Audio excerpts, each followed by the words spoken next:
Hi everyone and welcome back to another 3ds Max tutorial. Today we're going to talk about exterior lighting in Arnold. You can use any model for that. You can also use some standard primitive objects, but what I'm going to do is I'm going into SketchUp. Let me quickly start a new SketchUp scene here. I'm going into SketchUp and then into the 3D warehouse, and I'm just searching for some random geometry. Actually, what I was searching for was villa, and after searching for villa, I think I took the second, which is a folder. Here is the second folder, and I opened it, and inside this folder there was a building that even on a little thumbnail looked interesting. It was called Home Rico by a user called Ito Rauf, and this is the one I just added into my SketchUp scene. So you select it, then you place it anywhere in your scene, and I don't have to show you that, and then save the SketchUp file. Here it is. Save the SketchUp file and import it into 3ds Max. By the way, every time I do something that takes a little while in 3ds Max, for example, like rendering or importing something, I'm going to pause the video. So don't you think my computer is so fast or I did something different from you. I just try to skip the boring part of waiting. So save it as a SketchUp file, then move into your 3ds Max and import it. And once you import it, it will ask you for all SketchUp files. First, we want the C-axis to point up, so we use the C up. And I also unclicked everything because I don't want the camera that comes in from SketchUp, and I also don't want the textures because, first of all, the textures, they look boring and they don't work well in Arnold, and so I just unclicked everything and I get a white or gray model. Then I hit import and wait. And here we are. The model opened in 3ds Max. So you can see that there is a street in front of the house, and the nice looking facade is all to the south. So the first thing that I would like to do, and I think it's best shown here in perspective view, so I'm going to maximize it with Alt W. There are a couple of palm trees in the scene which are in SketchUp as usual on a plane, and there's a picture of a palm tree mapped on it. And as we did not import the textures, basically what we have is a plane that blocks the view. So in our model here is a couple of objects that I'm simply selecting and deleting. It's actually 1, 2, 3 of those palm trees. The other plants that are in front of the house are actually made out of geometry, so I can leave them in there. They will be gray plants as usual. There's a lot of errors here in the model, but we're not going to see them. So let's look at the scene from the front. And today we talk about lighting in 3ds Max. There are different versions and what to think and where to get the best quality. I hope you have seen the lighting in HDRI in Arnold. We're also going to repeat a couple of the techniques that I've shown there, but today we're going to do something else or more versions of how to light a scene. So the first thing that we need is we need a camera, we need a physical camera to look at our object. So on the right side I'm going to create a camera, and I'm going to use a physical camera which I place, I don't know, like a certain distance here in front of my building.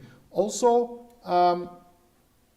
on the right, when I'm done with placing the camera in top view, I'm doing a right click and switch to modify, and here I can see the focal length of the camera, and I'm going more for something like a 28 millimeter wide lens.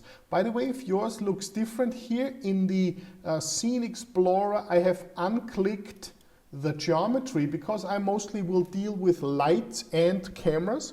That's why I just made the geometry invisible, so it's not going to be in my way all the time. So let's have a look at what we see through our camera. I'm going back for my 4 times tiled view, and I hit on the bottom right, I hit C as in camera. I would like to place my camera about on eye level, like if I was standing on the sidewalk. So here in the camera view, I press my middle mouse button and move the whole thing down a little bit. Also, I'm going to place myself more in front of the garage than in the main entrance.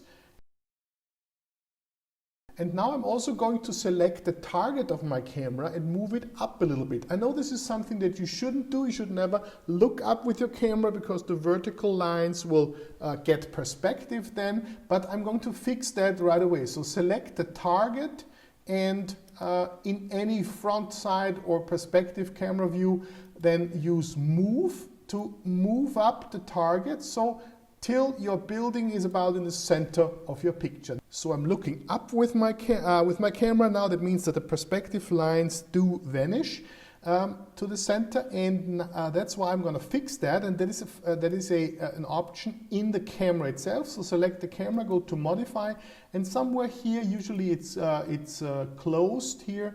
It says perspective control, and all you need to do is just click auto vertical tilt correction. And if you look at the camera view here, if I switch between turning it on and off, you can see, no, it's once you hit auto switch, then it's automatically set. So now the vertical lines are parallel to the picture frame again. So that is done, and the next thing is, let's quickly render the view. And in order to render the view, I'm going to show you something. There is different ways of rendering a picture. So here I'm going to rendering the bottom right corner, but the camera view. And if you go to render setup, you notice that there is a production render mode, which is good for the final rendering in all kinds of sizes. And there is the active shade mode.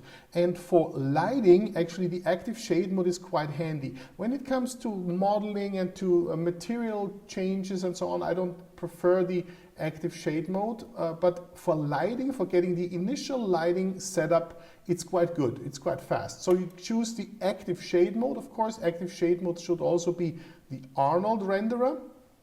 And the only thing that you want here, it says view to render, and it's the camera view. And if you lock it, it's always rendering only this view. So even if you activate another view, it's still rendering in the active shade mode. It's rendering the view in the bottom. And when you hit render once, it will open the active shade mode. It will first do a little calculation, and here is my active shade mode. It's a little big. Let me quickly close it and go to common. And I changed the size here. So I'm going for something smaller, not HD. Let's go for a custom 640 by 480. For right now, it's enough to do a 640 by 480. So this active shade window, you can keep it open. Once it does its initial, so where is it here? Once it does its initial setup, see, oh God. It up. So because I changed the size, so the camera view is locked, and here it is. So once again, let me do the first calculation. So here is my active shade mode. And let's put the active shade mode to the side, because now we're going to play with lighting. You have noticed that the lighting is a bit bright and there is no shadows in it, of course, because we don't have any light and there's still the default lighting mode on. So the first thing, before we go into any settings, what I'm going to do is I'm going to add a light and right away turn it off. Because only when there is a light in the scene and when it's turned off, you can get rid of the default light. So here under Create Lights, let me get the active shade over here. Under Create Lights, I'm going to switch to Arnold Lights, and I'm going to use an Arnold light, which I just click anywhere in the scene and turn it off. So that means the on button is gone. So now your active shade mode should give you a black rendering. And now we have no light in the scene, and we can explore the different ways of how to light the scene by simply adding them one by one. And the first thing that I would like to do is, as there's no light in the scene, I'm going to add a white background. So just go to Rendering Environment, and where it says Background. This is where we placed in the other video that I linked earlier, where I placed the HDRI. We're going to do it later again. But for right now, I'm just choosing a white background. So I go for color, I switch the color to white, hit OK. And you notice that just switching the color to white, it creates something like a Skydome, an environment dome around your scene, and it already lights the scene. It's too bright and all, but it still looks kind of nice. So when we have the first kind of light in our scene, we want to take care of the exposure control that defines how bright your picture is. That exposure control is always in the physical camera. So select the physical camera, go to Modify, and find exposure control. It says here exposure gain, and right now it has an exposure value, EV, of 6. So with a white background, I've tried that before, an exposure value of 8 looks a little bit better. So switch that to 8. It looks like that the change of the camera is not updated in the active shade mode. So because usually whenever you change something, the active shade mode makes the update. So just do anything else, like turn the light on and quickly off again, then you notice the change in the active shade mode. So the active shade mode usually updates with whatever you do to the lights and to the geometry, but unfortunately not with the physical camera. I didn't think of that. So when you change the exposure value for some reason 10, it is not changing the active shade mode. Okay, so let's keep 8 because that works well for our model. So even the white background kind of lights up the scene pretty evenly without any shadows and so on. Let's get the camera a little bit closer to the building because we have a lot of white background around here. So in top view, I closed it, sorry. In top view, I'm going just a little bit closer and maybe a little bit to the right. No, not to the right, but the target. Move the target to the left to get to maximize the view of the building. So there it is, and active shade back turning on. So there it is. So that is the white background lighting the scene alone.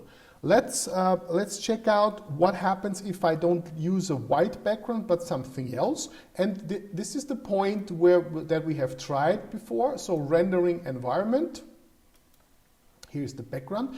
If I use any map here, then the map will be used to light the scene. So the map, I'm not gonna recommend to place the map directly here, but always open the material editor first.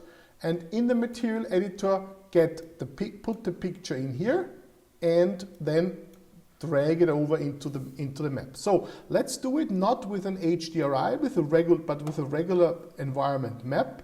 So here on the left side, you find under Maps, General Bitmap. Pull it out, and it will ask right away where to get the image. And let me quickly get the image from my folder, and I'm going to use a 360 spherical environment, but not an HDR. It's a regular image. So the image here will be used as an environment, and it will be used as a spherical environment, and take the outgoing node and go link it to the environment map, of course, as an instance. So now, instead of having a white background, I'm having a blue background, or not a blue, in this case it's a blue background. It's a background image, and you can see when you place any image there, it will use the colors in the image, and here's mostly blue sky, to light the scene. Maybe it's a little too dark, so this is something that we maybe want to change the exposure value a little bit, because it's not an HDRI, it's a regular image, and it is just darker than the white background that we had before. So if we want this color here, then we just make the exposure value slightly smaller, like 6 or so. So this method is not working as a background, because the image that I brought in here is working as an environment, so it's wrapped around. It will give you nice reflections if there are some reflective objects, but it doesn't work as a background. But the backgrounds and environment is something we're gonna keep for a little bit later. If I do the same thing and I use, instead of a regular image, remember, to make it look better, I would have to lower the exposure value a little bit more, maybe to 6. Again, remember, it's not changing anything, so you need to do something else. So, like turning the light on and off. Then, no, on and off, sorry. No light here, because it's just a picture lighting the scene. And there it is. So the picture does light the scene, but not as strong as the white background. Let's get another picture in there, and that is, I'm going to use an HDRI. We already did that before, so I'm going to open the material editor once the rendering is done. Yes, the material editor M on your keyboard. So there it is. And I'm going to get another bitmap, pull it out. This time I choose an HDR image. There it is. And the HDR, of course, used as an environment and a spherical environment. I'm going to bring it into the rendering environment dialog, which I already have open here. There it is. And instead of this map, I'm going to use the HDRI. Now, place it over here as an instance. And you should instantly notice that the picture will get brighter, because the HDRI has much more energy stored in it. So it's not a regular picture. It is a regular picture everywhere except where the sun is, and where the sun is, it's really strong. So that means we also get, from our HDRI, we get shadows, much stronger shadows, really hard shadows in here. Of course, it is too bright. That means we have to go into our camera and change the exposure gain. So for an HDR, I guess it is somewhere around 12. If it's not updating, that is annoying. It used to update before. Let's change something, unclick and re-click something. Okay, 12 is too strong. Probably 10. Yes, now it works. See, 10 is a little bit better. 8. No. 10.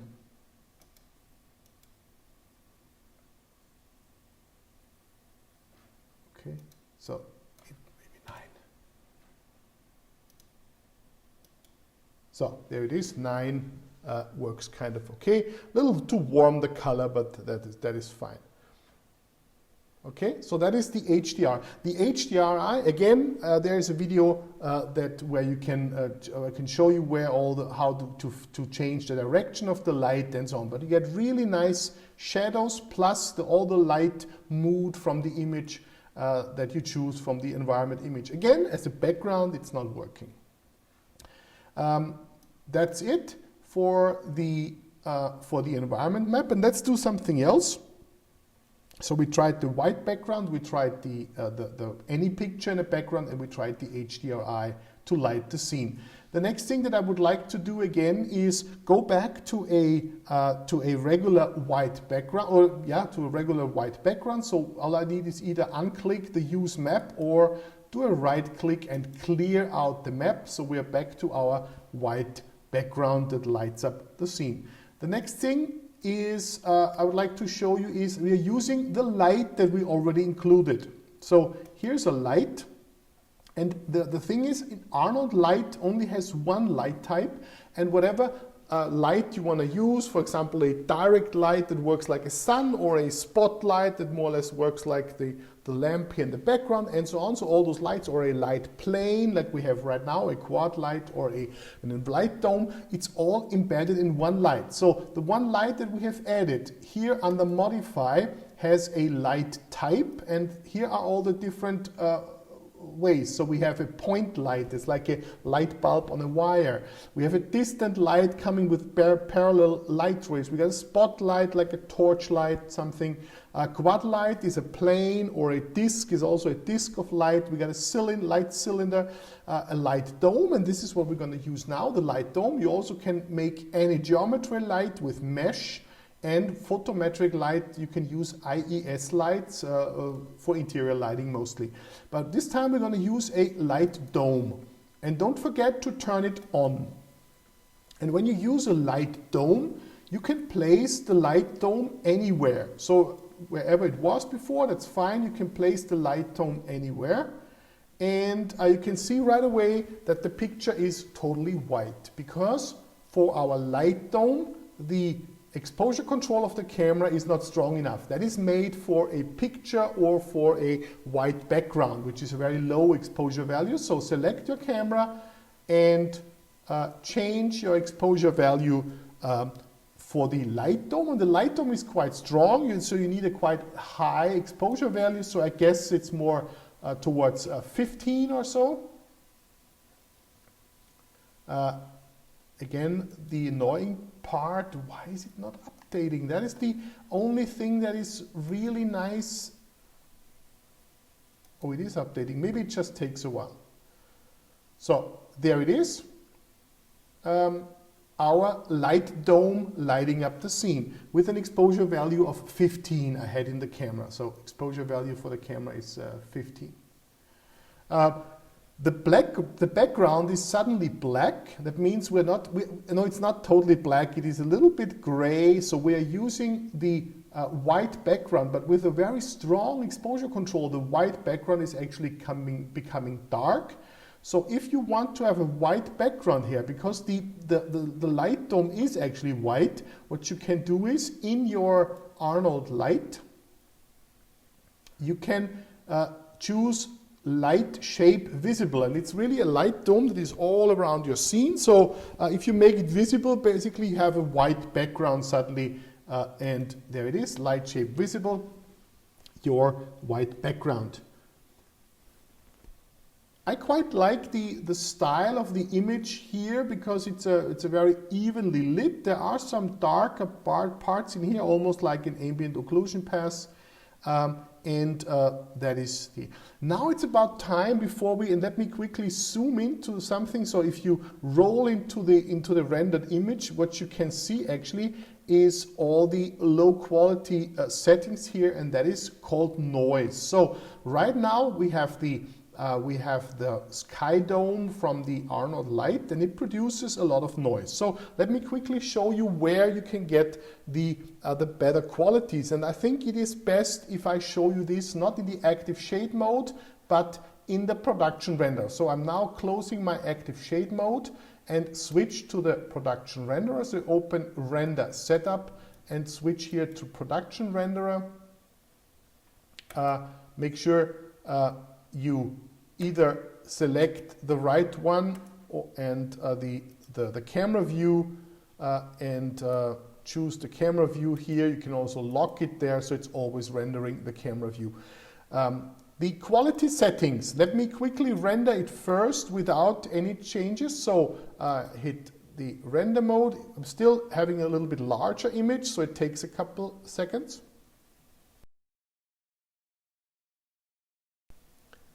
Okay, so it took 29 seconds, and you can see all the noise here, especially in the shadow areas, and in here there's a lot of noise. So if I zoom in, you can see the noise.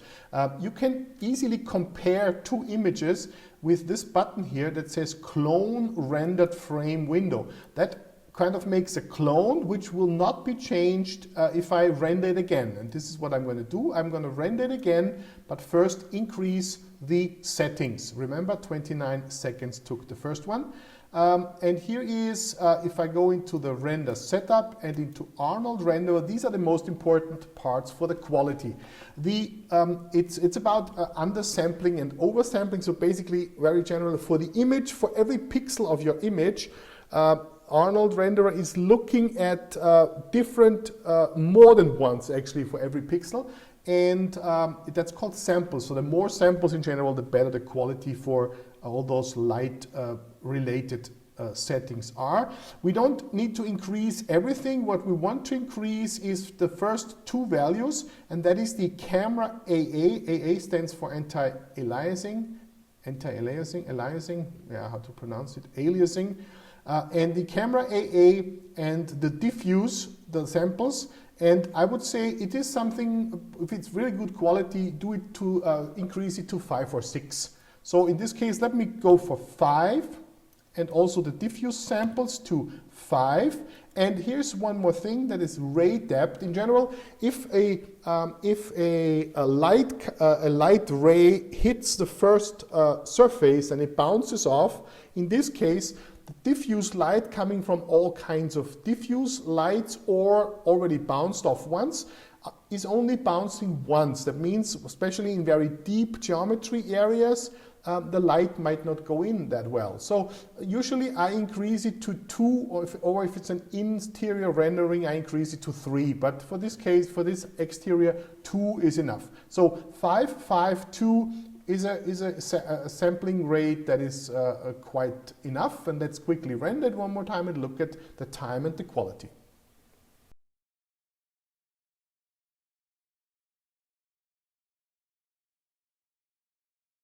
And there it is. I underestimated the render time.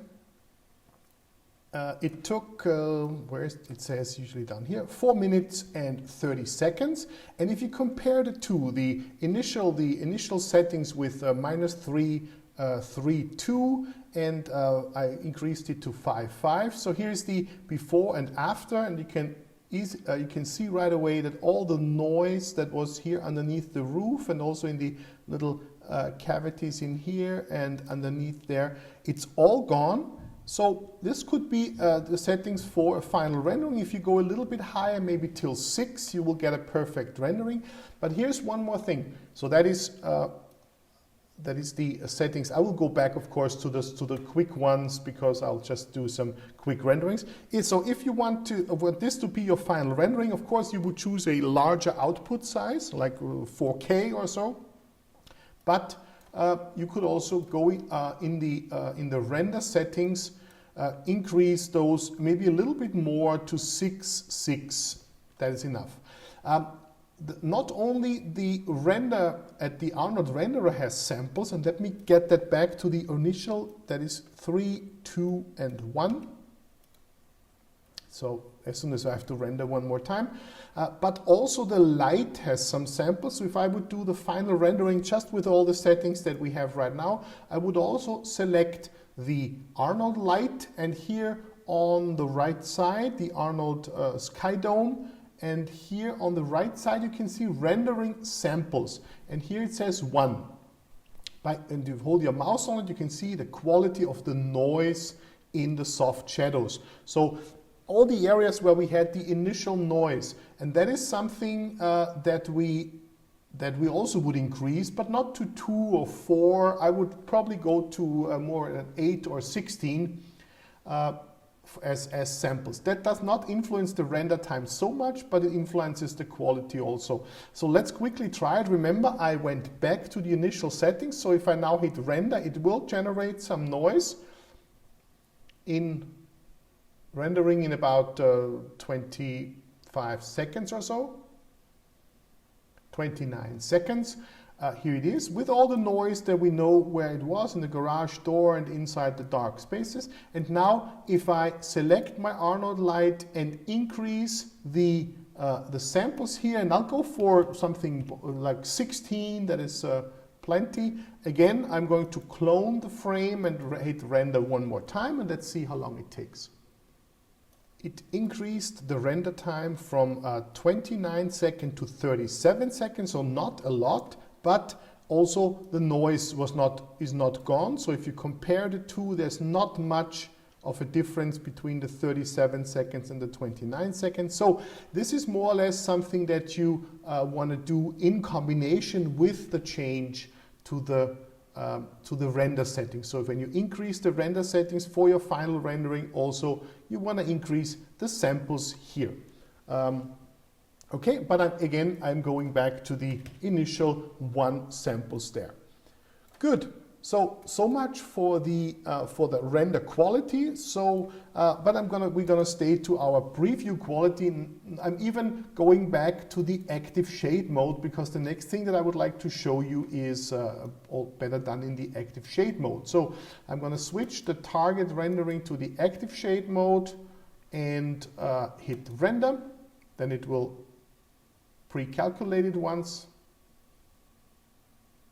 There it is. Active shade, still shading, still working on it, yes.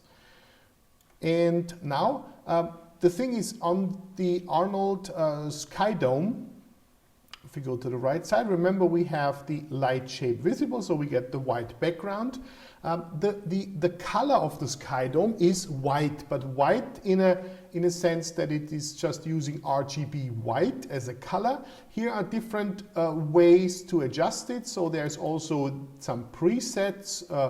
You can see what it is: fluorescent light, tungsten light, daylight, and so on. I usually don't use the presets, but what I'm going to do is I'm going for defining the light temperature by defining the Kelvin. And right now it's set to 6,500 Kelvin. That is the purest white color that you can get. And if you compare it to natural light out there, 6,500 Kelvin, you hardly ever reach that unless it's a really sunny day and you are in a region where the sun is right above you. Right now it's overcast, but nevertheless we probably are way below, maybe somewhere between 5,000 and 5,500. So this is the light temperature. Let's go to something lower. Let's go to 5,000 so that we actually see some change. So if I change the light temperature to 5,000 Kelvin, you can see right away that the color will get warmer. Not of the background, but of everything that is lit by it. It's set to warm, so just as if it's a sundown or sunset and so on. So that here you can influence the light temperature itself, but there's also a white balance in the exposure control. Let me go for another way to light a scene, and that is instead of using the Lightdome, and we have used the Lightdome. Here, let's bring it back to the white color. The Lightdome, you can also see it says color and the light temperature here, but you can also pick a texture, and that means you can use a Lightdome with a picture in it. And again, you can use both kinds of pictures. You can use a regular spherical environment, or you can use an HDRI again. The only difference between the HDRI placed in the environment or the HDRI placed in the Skydome is, I guess, if you place the HDRI in here, it is much, much stronger. So you need a stronger exposure value to compensate for the extra brightness. So let's quickly do it. I still have my material editor open. So M. The top one was the picture, the bottom one was the HDRI. So let's get the picture first into the map. So here's the picture, a regular JPEG image. And now if I render the view here, you can see the color will change. Yes, it does. So now it is using the picture in the Lightdome to light my scene. That is fine. Just as if I would have placed it directly in the background.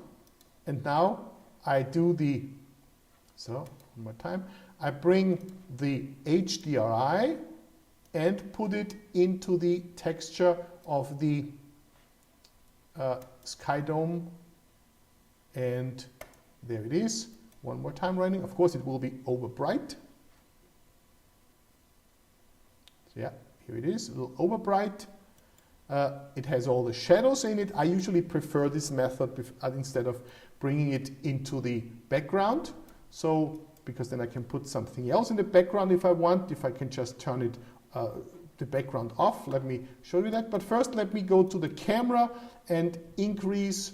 We are at 15 already, but as I mentioned, the exposure value for, that is annoying when it's really slow and you make a wrong click. Every wrong click takes some time, so here it renders the view, and it's a little bit darker now because it's using the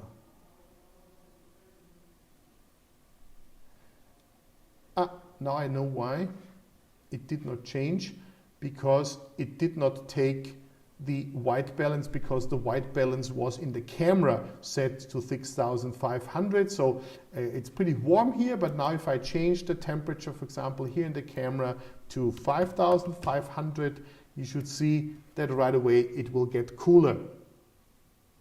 Yes, there it is. Sorry about that. I did not think of the white balance in the camera. So there's things that you can do on different positions, but the color temperature in the HDRI was a little bit warmer because it was not at the top, so the light was probably a little bit lower. So that's where we got the temperature a little bit warmer. And then when I went in here and just told him the white balance is lower, so if you go even lower, if you go to 5500, you will get a really cool bluish light because it thinks that the white is more or less the orange. Okay, so we got the picture in the Skydome, we got the HDRI in the Skydome. Let's bring it back to 6500, that's the default setting. And let's do something else before we finish it here. And that is taking the Skydome, and I'm going to turn it off. So it will render totally dark because we have a light in the scene, but it's not turned on. So now I am creating a second Arnold light, and this time I'm not going to use a Skydome, but I'm using a distant light. The distant light is a really far away light that brings parallel rays of light, just like the sunlight would do. So a distant light, and I click into the scene, drag towards the center, and in any front or side view, I'm going to lift up the light. So the light is still a ball, but this time it is facing the target, and I have placed the target here in front of the house. And now I can define the direction in which the light comes from by changing the position of the little icon here. Select it, go to modify, make sure it's turned on, because usually when you add a light, it will take the same settings as the other one had before, so you have to turn it on. It's a distant light right now shining in white, and what kind of light it will produce? It will be totally dark when I render it now because my exposure control is pretty high up. So here it is, pretty dark, but with a little change to the exposure control of the camera, we can get a decent rendering out of it. Let's guess 13 maybe. Yeah, maybe more 14. But there it is. The background is again gray, or it's actually white, but with a very strong exposure control. The thing is, what I usually do, and you have all those hard shadows. So how I would use a distant light like this, I would use both. I would use a distant light together with a Skydome, but a Skydome without the texture. So I don't use the HDRI, I use the Skydome. Let's turn it on with a white color, or any color. You can also use a color gradient, a bluish gradient, but I'm using the white here, together with the distant light also. It might be too strong now because we have two lights in the scene, so you can also check it, and of course it's the exposure control for the camera will have to go up, so 13 is too bright, so let's go back to our 16 from before, and as we now have the environment and the direct light, we have both. We have the overall lighting from the Skydome and the hard shadows there.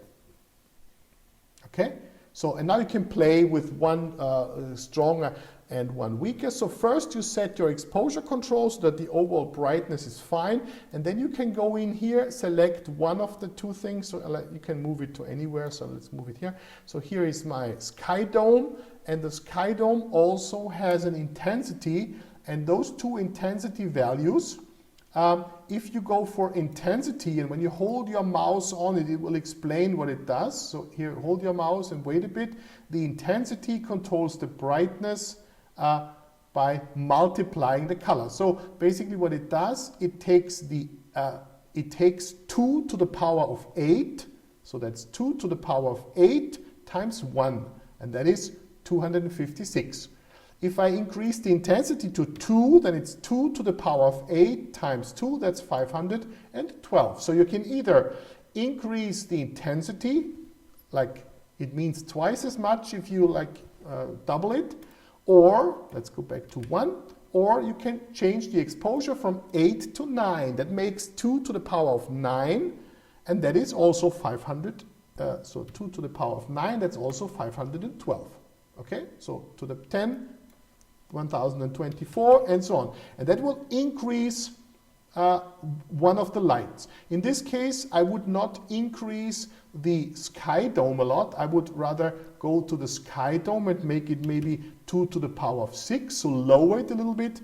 And on the other hand, take the direct light, and which also has those intensity settings here, and maybe increase the direct light. That will give me a little bit more of the hard contrast of the direct light here, and less of the Skydome, and so on. You can have endless ways to do this. There is one more thing I would like to show you in Max, and that is first of all, I'm deleting the 2 Arnold lights that I have made so far. Also, make sure it's set to production render mode.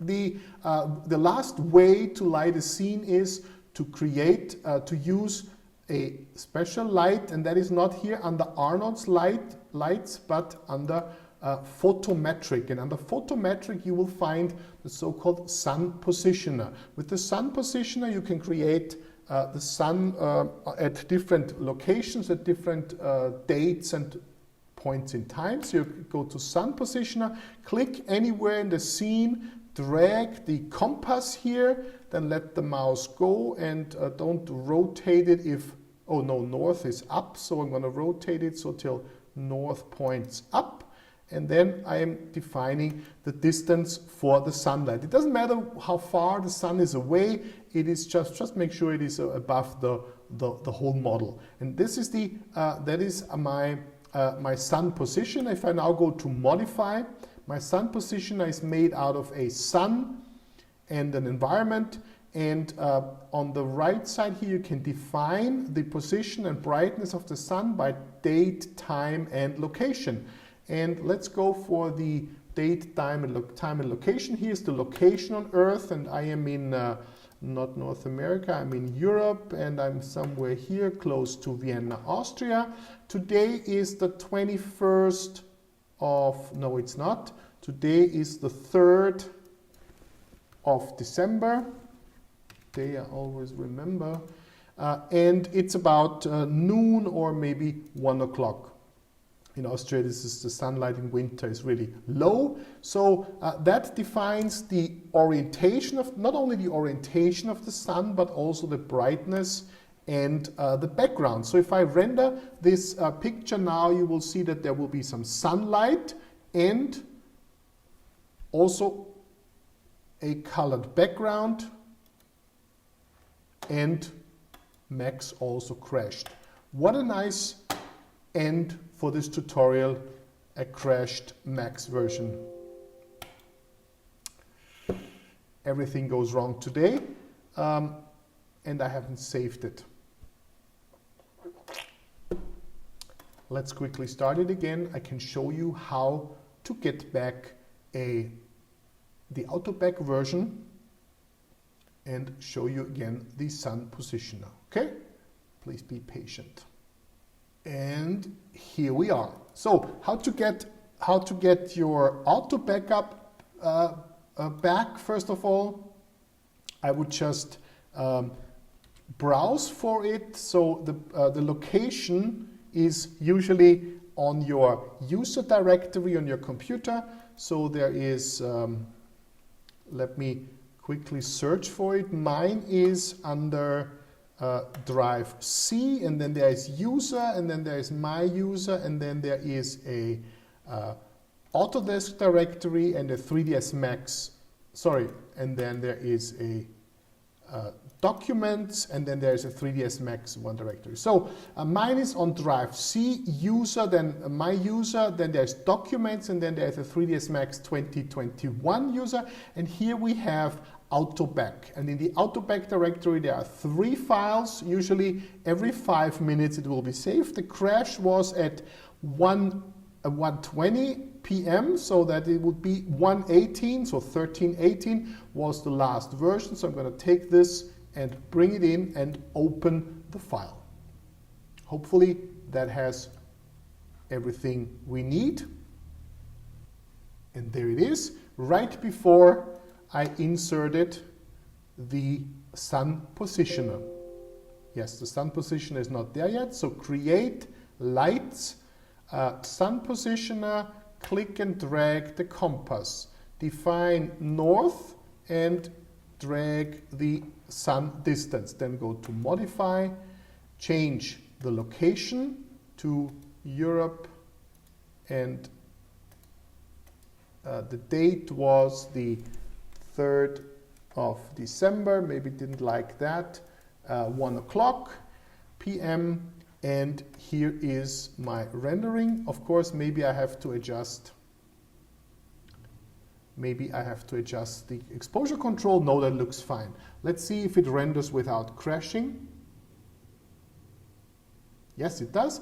So a little bit exposure control, a little bit lower so that it gets a little bit brighter image. Also, what's quite interesting is when I place my north direction to a point that makes it possible to see the sunlight. So for example, here in the top view, if I rotate my compass so that I actually could see the sun in my camera. So let's somewhere, I'm not sure if it's possible to see it actually. So let's turn this into a wireframe mode, and here is, yes, there should be my sun. So see, there is my sun in the camera view. If I now render it, I should be able to see the sun too. So there it is, see? And of course I'm on the shadow side, and I'm looking now towards the sun. So that is also a nice method to light the scene with a background. The only thing that is annoying that the horizon or the sky ends right there at the horizon. So what you need is you need a large enough ground plane to cover all that. So you need a really large plane underneath your model in order to cover the gray part. And I usually, so let's try it quickly. That covers a little bit of it. There will be still a small edge. Yes, there's a small edge still there because the plane would have to be really large in order to fit. What lots of people do, they just they make a plane and then they take the edges of the plane and slightly bend up the edges. That also covers it. But you can also lower the horizon that's somewhere there. So if you want to check that out, it's called the sun positioner. It also works quite well in Arnold. That's it for today. I spent a lot of time with lots of errors. I hope you don't mind. I hope you learned something. Thanks for your patience, and I'll see you in the next video.